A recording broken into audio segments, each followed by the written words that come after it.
India रंगों, पुरानी परंपराओं और दिलचस्प इतिहास का देश है। सदियों से राजा महाराजाओं, विजेताओं और सपने देखने वालों ने इस देश पर अपनी छाप छोड़ी है। उन्होंने ऐसे शानदार इमारतें बनाई जो आज भी खड़ी हैं। ये ऐतिहासिक जगह सिर्फ पत्थर और दीवारें नहीं हैं। ये भारत के शानदार अतीत की खिड़कियां हैं। ये स्मारक प्यार, विश्वास, जीत और हार की कहानियां सुनाते हैं। ये हमें उन लोगों की जिंदगी की एक झलक देते हैं जो हमसे पहले यहाँ रहते थे। भारत के ऐतिहासिक स्थल पूरे देश में फैले हुए हैं, उत्तर से दक्षिण और पूर्व से पश्चिम तक। हर क्षेत्र की अपनी खास वास्तुकला और कहानियां हैं। ये जगह सिर्फ घूमने की जगह नहीं है, ये भारत की संस्कृति का एक अहम हिस्सा है। ये देश की अटूट भावना और समृद्ध विरासत का प्रमाण है। इंडिया की यात्रा ताजमहल के बिना अधूरी है। सफेद संगमरमर से बना ये मकबरा उत्तर प्रदेश के आगरा शहर में है। ताजमहल को दुनिया की सबसे खूबसूरत इमारतों में से एक माना जाता है। यह यूनेस्को की वर्ल्ड हेरिटेज साइट है और भारत के समृद्ध इतिहास का प्रतीक है। ताजमहल को मुगल बादशाह शाहजहां ने अपनी प्यारी पत्नी मुमताज महल की याद में बनवाया था। इसका निर्माण 1632 में शुरू हुआ और इसे पूरा होने में 20 साल से ज्यादा समय लगा। ताजमहल मुगल वास्तुकला का एक बेहतरीन नमूना है। इसमें फारसी, इस्लामी और भारतीय शैलियों का मिश्रण है। यह इमारत अपनी सटीक बनावट, नक्काशी और कीमती पत्थरों के काम के लिए मशहूर है। भी काम करती थी। भाग 4, लाल किला, ताकत और शान का प्रतीक। दिल्ली का लाल किला मुगल साम्राज्य की भव्यता का प्रमाण है। यह विशाल किला 17वीं शताब्दी में बादशाह शाहजहां ने बनवाया था।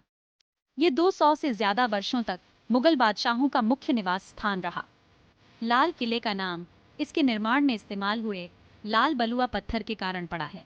यह भी यूनेस्को की वर्ल्ड हेरिटेज साइट है।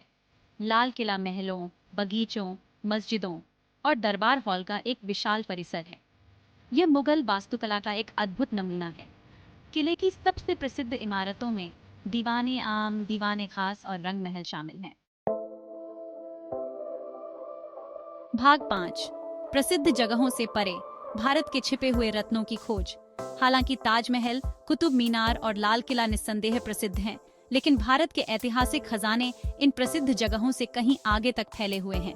प्राचीन मंदिरों से लेकर औपनिवेशिक काल की इमारतों तक देश अनगिनत छिपे हुए रत्नों से भरा पड़ा है जो खोजे जाने की प्रतीक्षा कर रहे हैं। हर जगह भारत के बहुआयामी अतीत के एक विशिष्ट काल या पहलू की एक अनोखी झलक पेश करती है। पश्चिमी राज्य महाराष्ट्र में अजंता की गुफाएं यूनेस्को की वर्ल्ड हेरिटेज साइट हैं। ये प्राचीन बौद्ध गुफा मंदिर 2री शताब्दी ईसा पूर्व के हैं। इनमें उत्कृष्ट भित्ति चित्र और मूर्तियां हैं। पूर्वी शहर कोलकाता में विक्टोरिया मेमोरियल एक भव्य संगमरमर की इमारत है। इसे 20वीं शताब्दी की शुरुआत में महारानी विक्टोरिया के सम्मान में बनाया गया था। विक्टोरिया मेमोरियल में एक संग्रहालय और आर्ट गैलरी है। गुलाबी शहर जयपुर में हवा महल या हवाओं का महल 5 मंजिला एक अनोखी संरचना है। इसे 1799 में बनाया गया था। हवा महल का छोटी खिड़कियों वाला छत्ते जैसा अनोखा रूप राजघराने की महिलाओं को बिना देखे सड़क पर की जिंदगी देखने की अनुमति देता था। भाग 6, आने वाली पीढ़ियों के लिए अतीत का संरक्षण। भारत के ऐतिहासिक स्थल केवल अतीत के अवशेष नहीं हैं। वे देश की समृद्ध सांस्कृतिक विरासत के जीवंत प्रमाण हैं। वे राष्ट्रीय गौरव और प्रेरणा का स्रोत हैं। हालांकि इन अमूल्य खजानों को प्रदूषण, उपेक्षा और आधुनिकीकरण के दबाव से खतरा है। आने वाली पीढ़ियों के लिए इन जगहों का संरक्षण करना बहुत जरूरी है। भारत सरकार ने इन ऐतिहासिक स्थलों की सुरक्षा और संरक्षण के लिए कई कदम उठाए हैं। इसमें भारतीय पुरातत्व सर्वेक्षण की स्थापना शामिल है। ASI 3600 से ज्यादा स्मारकों के संरक्षण और रखरखाव के लिए जिम्मेदार है। टिकाऊ पर्यटन को बढ़ावा देने के प्रयास भी किए जा रहे हैं। ये सुनिश्चित करता है कि आने वाली पीढ़ियां इन जगहों का आनंद ले सकें। इन जगहों के साथ सम्मान से पेश आना हमारी सामूहिक जिम्मेदारी है। हमें यह सुनिश्चित करना चाहिए कि आने वाली सदियों तक ये जगहें लोगों को अचंभित और प्रेरित करती रहें।